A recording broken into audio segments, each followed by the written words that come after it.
Doctor B R. Ambedkar ಮಧ್ಯಪ್ರದೇಶದ ಮಾಹೋ ಎಂಬಲ್ಲಿ 14 April 1891ರಲ್ಲಿ ಜನಿಸುತ್ತಾರೆ.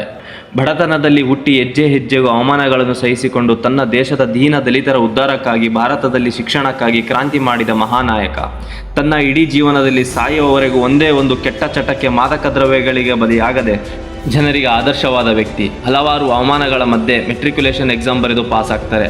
ಆಗ ಅವರಿಗೆ 17 ವರ್ಷ. ಅಮೆರಿಕದಲ್ಲಿ ರಾಜನೀತಿ ಶಾಸ್ತ್ರ, ಸಮಾಜಶಾಸ್ತ್ರ, ಅರ್ಥಶಾಸ್ತ್ರ ಇನ್ನೂ ಹಲವಾರು ವಿಷಯಗಳಲ್ಲಿ ಅಭ್ಯಾಸ ಮಾಡಿ ಹೆಮ್ಮೆಯ ಪದವಿ ಪಡೆಯುತ್ತಾರೆ. ಬಡದಲಿತ ಕುಟುಂಬದಲ್ಲಿ ಹುಟ್ಟಿದ ಈ ಮಹಾತ್ಮನ ಕ್ವಾಲಿಫಿಕೇಶನ್ ಏನು ಗೊತ್ತಾ ಗೆಳೆಯರೆ? ಇಂಡಿಯಾದಲ್ಲಿ MA ಪದವಿ, ಅಮೆರಿಕದಲ್ಲಿ MA PhD DSc, ಲಂಡನ್ನಲ್ಲಿ MSc LLB, ಕೊಲಂಬಿಯಾದಲ್ಲಿ LLD, ವಸಮೇನಿಯಾ ಯೂನಿವರ್ಸಿಟಿಯಲ್ಲಿ DLIT, ಜರ್ಮನಿಯಲ್ಲಿ ಪೊಲಿಟಿಕಲ್ ಸೈನ್ಸ್, ಹೀಗೆ 9 ಭಾಷೆಗಳಲ್ಲಿ ಅಧ್ಯಯನ ಮಾಡಿ ಬರೋಬ್ಬರಿ 32 ವಿಷಯಗಳಲ್ಲಿ ಡಿಗ್ರಿ ಪದವಿ ಪಡೆದಿದ್ದರು. ಕಡು ಬಡತನದಲ್ಲಿ ಹುಟ್ಟಿ ಶಾಲೆಯಿಂದ ಹೊರಗೆ ಗೋಣಿ ಚೀಲದ ಮೇಲೆ ಮೀಸಲಾತಿ ಇಲ್ಲದ ಆ ಸಂದರ್ಭದಲ್ಲಿ ಕಷ್ಟಗಳ ಪರಂಪರೆಯನ್ನು ದಾಟಿ ಅಂಬೇಡ್ಕರ್ ಅನ್ನು ಮಹಾನ್ ವ್ಯಕ್ತಿಯಾದರು. ಸ್ನೇಹಿತರೆ, ನಾವು ಭಾರತ ರತ್ನವನ್ನು ಅವರು ಸತ್ತ ನಂತರ ಮರಣೋತ್ತರವಾಗಿ ಕೊಟ್ಟು ಅವಮಾನ ಮಾಡಿದ್ದೀವಿ. ಆದರೆ ಅವರ ಪ್ರತಿಭೆಯನ್ನು ನಮಗಿಂತ ಮೊದಲು ಗುರುತಿಸಿದ್ದು ಅಮೆರಿಕ ದೇಶ. ಅಮೆರಿಕದಿಂದ ವಿಶ್ವರತ್ನ ಎಂಬ ಪ್ರಶಸ್ತಿ ಮತ್ತು ಗೌರವವನ್ನು ಪಡೆದ ಜಗತ್ತಿನ ಏಕೈಕ ವ್ಯಕ್ತಿ ಅಂಬೇಡ್ಕರ್. ಬಹುಶಃ ಈ ಪ್ರಪಂಚದಲ್ಲಿ ಅತಿ ಹೆಚ್ಚು ಓದಿರುವವರಲ್ಲಿ ಅಂಬೇಡ್ಕರ್ ಒಬ್ಬರು. ಜಗತ್ತಿನ 70 ದೇಶಗಳ ಸಂವಿಧಾನವನ್ನು ಅಧ್ಯಯನ ಮಾಡಿದ ಏಕೈಕ ವ್ಯಕ್ತಿ ಕೂಡ ಇವರೇ.